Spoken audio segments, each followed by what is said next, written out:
The woman they called a fraud was standing on Main Street when Martha started talking. It was a Tuesday, which meant the feed store was open and most of the town was out. Martha had a voice built for distance, and she used it. She said Molly had sold her a tin of something that did nothing for her nephew's cough, and she wanted the town to know it. She said a woman who traveled alone with a bag of remedies was not a healer. She said there was a word for what Molly was, and the word was not a kind one. People laughed. Not all of them, but enough. Molly stood with her satchel at her side and did not move. She had a stillness about her that some people read as guilt, and others might have read as patience, if they'd been paying a different kind of attention. She was 25 years old, and she had been standing in streets like this one before. She knew how to wait. Frank was leaning against the post outside the feed store. He watched. He was not a man who spoke into other people's business without cause, and he had not yet found his cause. He had a way of going very still himself, and the two of them, the woman in the street and the man at the post, were the stillest things in town that morning. Then someone shouted from the direction of the mill. A boy was being carried by two men, his hand wrapped in a feed sack already dark with blood. The men were shouting for the doctor. Someone told them Dr. Henry was 3 weeks out on his circuit and not expected back before the first snow. The boy's name was Charlie. He was 14 and he worked the mill on account of his father's bad back. The blade had found 3 of his fingers and torn rather than cut, and the men carrying him looked more frightened than Charlie did, because Charlie had gone somewhere quiet inside himself the way people do when the pain gets large enough. Frank stepped off the porch. He looked at the boy, and then he looked at Molly and said, "Can you stitch a wound?" It was not quite a question. Molly was already opening her satchel. They laid Charlie on the table inside the feed store because it was closest and it was wide. Molly called for clean water and a lamp brought near and someone to hold the boy's arm steady. Frank took the arm. He did not look away and he did not speak.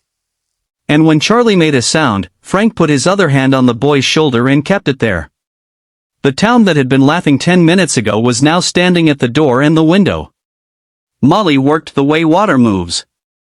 No wasted motion. Her hands were not delicate hands. They were hands that had done this before. And the people watching could see the difference between someone who had learned a thing and someone who had lived inside it and carried it in their bones. She cleaned the wound and examined what could be saved and did not explain herself to the room. Frank watched her hands without meaning to, the sureness of them, the way they moved without hesitation through something that would have made most people step back. She was young was the thing that kept occurring to him. Young and certain in a way that had nothing to do with youth. She stitched Charlie's hand. She saved what could be saved, 2 whole fingers, and enough of the third that he would use it again in time. When she finished, she wrapped the hand with a firmness that was also a kind of gentleness, the way you close a book you mean to return to. Charlie came back to himself slowly. He looked at his hand. He looked at Molly. "You'll keep it." His eyes went wet, but he did not cry because he was 14 and the whole town was watching. Frank sent the other men out. He paid for the cloth she'd used without being asked. Molly repacked her satchel with the same order she always used. Each thing returned to its place. Frank watched that, too. The order of it, the way nothing was careless. Outside the street had gone quiet in a different way than before. The boarding house had no rooms left. The freight wagons had been delayed 3 days up the road, and the men were waiting them out. Frank told her this without apology, more a statement of the situation as it stood. The ranch had a back room off the kitchen with a cot and a stove, and she was welcome to it until Dr. Henry came through. He said it the way a man says a thing he has already decided is right and sees no need to ornament. Molly looked at him for a moment, then she picked up her satchel. The ranch was 2 miles out. They rode because Frank had his horse at the rail, and he brought it around without discussion, and she put her foot in the stirrup and settled behind him with her satchel across her lap, and neither of them made anything of it. The cold came down off the ridge and the road was frozen hard and the light was going fast, pulling the color out of the fields before you were ready for it to leave. The back room was small and smelled of wood and old flour.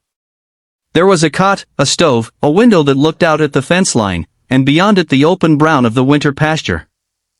The room had its own outside door, which gave the town less to say than it wanted.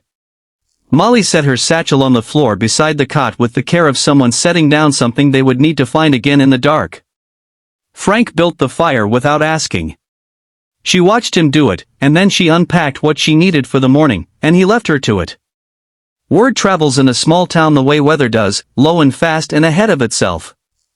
By the next day, people knew where Molly was staying, and by the day after that, some of them had found reasons to come out to the ranch. An old man came with a chest that rattled when he breathed. Molly listened with her ear against his back and her eyes closed, still and attentive as someone reading something important in a language they have spent years learning. She gave him something for the congestion and showed him how to sit when he slept so it would not settle. He left walking a little straighter than he had arrived. Fevers came and winter coughs came and frightened mothers came, and Molly handled each the same way she handled everything, without making more of it than it was. People came and went, and they all wanted the same thing from her. What she knew, what she carried, what she could do, and they left with it, and she returned to her work. Nobody asked where she had come from. She was useful, which meant she was welcome, and she had come to understand that those two things were not the same as being known. Frank observed all of it without commentary.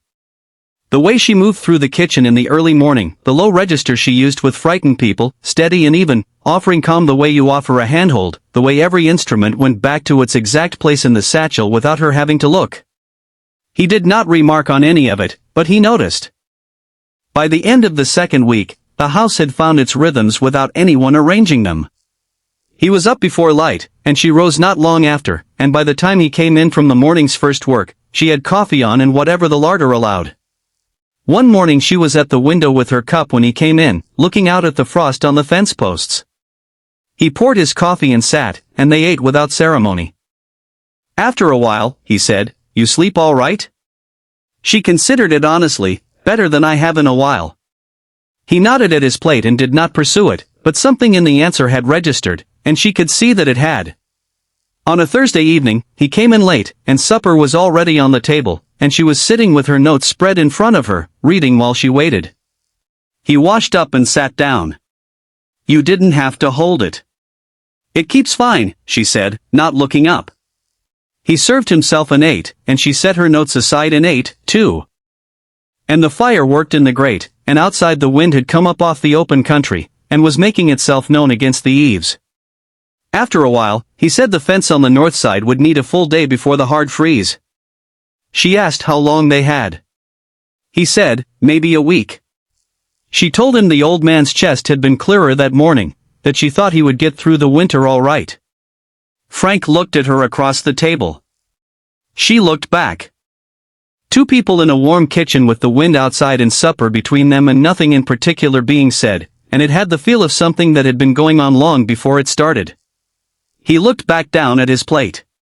She picked up her notes. The evening went on. It was one of those evenings just before full dark, the sky going deep blue above the ridge and the cold settling in properly when Frank came around the side of the house and found her already on the bench along the front wall, her hands in her lap and nothing in them, watching the last light leave the pasture. He sat beside her. He had his coffee and she had hers, and for a while neither of them said anything. Then he said, "Where'd you learn it?" "The healing." She looked at the pasture. "A woman named Ruth over in Carver County. She took me on when I was 14. He waited. "I grew up in the orphanage there," she said. "Ruth used to come by when the children were sick. I followed her around until she let me help and then until she let me do more than help. She died when I was 22 and left me her bag and her books. It was enough to start with. The last color was leaving the sky. A horse shifted in the pen and blew out a long breath that hung in the cold air. After that, I just kept moving," she said. "Town to town. People need what I know, and I go where they need it." She said it plainly, without asking for anything in return. But there was something underneath the plainness that said she had